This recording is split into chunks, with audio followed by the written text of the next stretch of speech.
नमस्कार दोस्तों, नवरात्रि का तीसरा दिन माँ चंद्रघंटा को अर्पित है। आज के दिन उनकी उपासना करने से मनवांछित फल की प्राप्ति होती है। माँ चंद्रघंटा को देवी पार्वती के विवाहित के रूप में भी जाना जाता है। वह अपने भक्तों को सभी प्रकार की आत्माओं से बचाने के लिए भी जानी जाती हैं और उनके माथे पर आधा चांद मंदिर की घंटी के आकार का विराजमान है। नवरात्रि का तीसरा दिन शांति व पवित्रता का प्रतीक है। यह दिन माँ चंद्रघंटा को समर्पित है, जिन्हें भगवान शिव की शक्ति भी माना जाता है। ऐसा माना जाता है कि शुक्र ग्रह की देवी चंद्रघंटा द्वारा शासित है। माँ चंद्रघंटा अपने भक्तों को सभी प्रकार की बुरी आत्माओं से बचाने के लिए जानी जाती हैं और उनके माथे पर आभा चांद भी विराजमान है। माँ चंद्रघंटा की उत्पत्ति। माँ चंद्रघंटा को पिछले जन्म में देवी सती के नाम से जाना जाता है।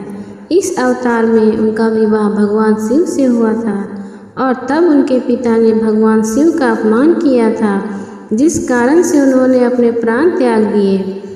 वह फिर पहाड़ों की बेटी पार्वती के रूप में पैदा हुई और भगवान शिव से शादी करने के लिए घोर तपस्या की। उनके निरंतर समर्पण के कारण उन्हें माँ ब्रह्मचारिणी के रूप में जाना जाने लगा और भगवान शिव उनसे विवाह करने के लिए सहमत हो गए। शादी की तैयारियां जोरों पर थी और सभी लोग भगवान शिव और माँ पार्वती के लिए खुश थे। हालांकि भगवान शिव विवाह में एक विशाल लेकिन अजीब बारात लेकर पहुँचे। भूत, ऋषि, अघोरी और तपस्वी सभी इन असामान्य विवाह बारात का हिस्सा थे।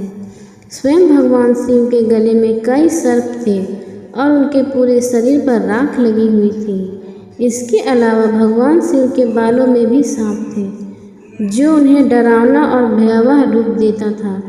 भगवान शिव के इस तरह के भयानक रूप को देखकर माँ पार्वती के रिश्तेदार हैरान रह गए और लगभग हर कोई शुद्ध भय से बेहोश हो गया। माँ पार्वती चिंतित हो गई और उन्हें डर था कि इस स्थिति के कारण उनका परिवार और भगवान शिव शर्मिंदा न हो। इसलिए उन्होंने खुद को एक आतंकित अवतार चंद्रघंटा में बदल लिया। यह एक भयावह नज़ारा था। माँ चंद्रघंटा का रंग सुनहरा हो गया और वह अब उनकी 10 भुजाएं थीं। उन्होंने अपने भक्तों को आशीर्वाद देने के लिए अपनी 10वीं भुजा का उपयोग किया, जबकि अन्य 9 भुजाओं में एक विशिष्ट वस्तु या हथियार था। वह दोनों हाथों से त्रिशूल और हाथों में कमंडल लिए हुई। इसके अलावा माँ चंद्रघंटा ने एक गदा, एक धनुष और तीर, एक तलवार, एक घंटा और एक कमल ले रखा था। माँ चंद्रघंटा ने भगवान शिव के पास जाकर उन्हें एक महान रूप लेने के लिए कहा। भगवान शिव सहमत हो गए और खुद को एक सुंदर राजकुमार में बदल लिया। साथ ही वह अब सुंदर गहनों और आभूषणों से अलंकृत थे। अंत में भगवान शिव और माँ पार्वती का विवाह सभी प्रार्थनाओं और अनुष्ठानों के साथ हुआ। उनका विवाह पूरी दुनिया में मनाया गया और आज तक महाशिवरात्रि के रूप में मनाया जाता है। देवी चंद्रघंटा बागिन पर सवार हैं। वह माथे पर अर्ध गोलाकार चंद्रमा पहनती हैं। उनके माथे पर घंटी की तरह दिखता है और इसी वजह से उन्हें चंद्रघंटा से के नाम से भी जाना जाता है।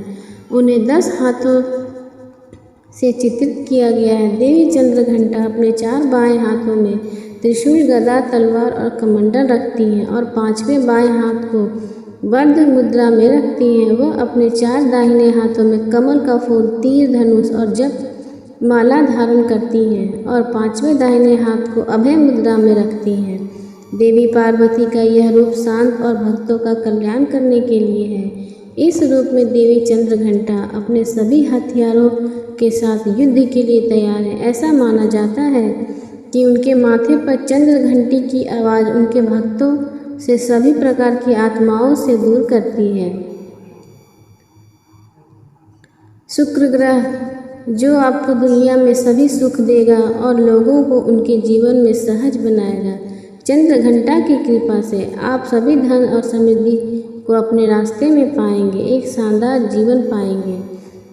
चमेली माँ चंद्रघंटा का पसंदीदा फूल है। नवरात्रि के तीसरे दिन चमेली के पेड़ फूलों से पूजा करें और अपनी भक्ति और ध्यान से माँ चंद्रघंटा को प्रसन्न करें। 16 प्रकार के प्रसाद रखें और आरती के साथ पूजा समाप्त करें और अपने परिवार के कल्याण के लिए देवी माँ से अपने अनंत आशीर्वाद प्राप्त करें।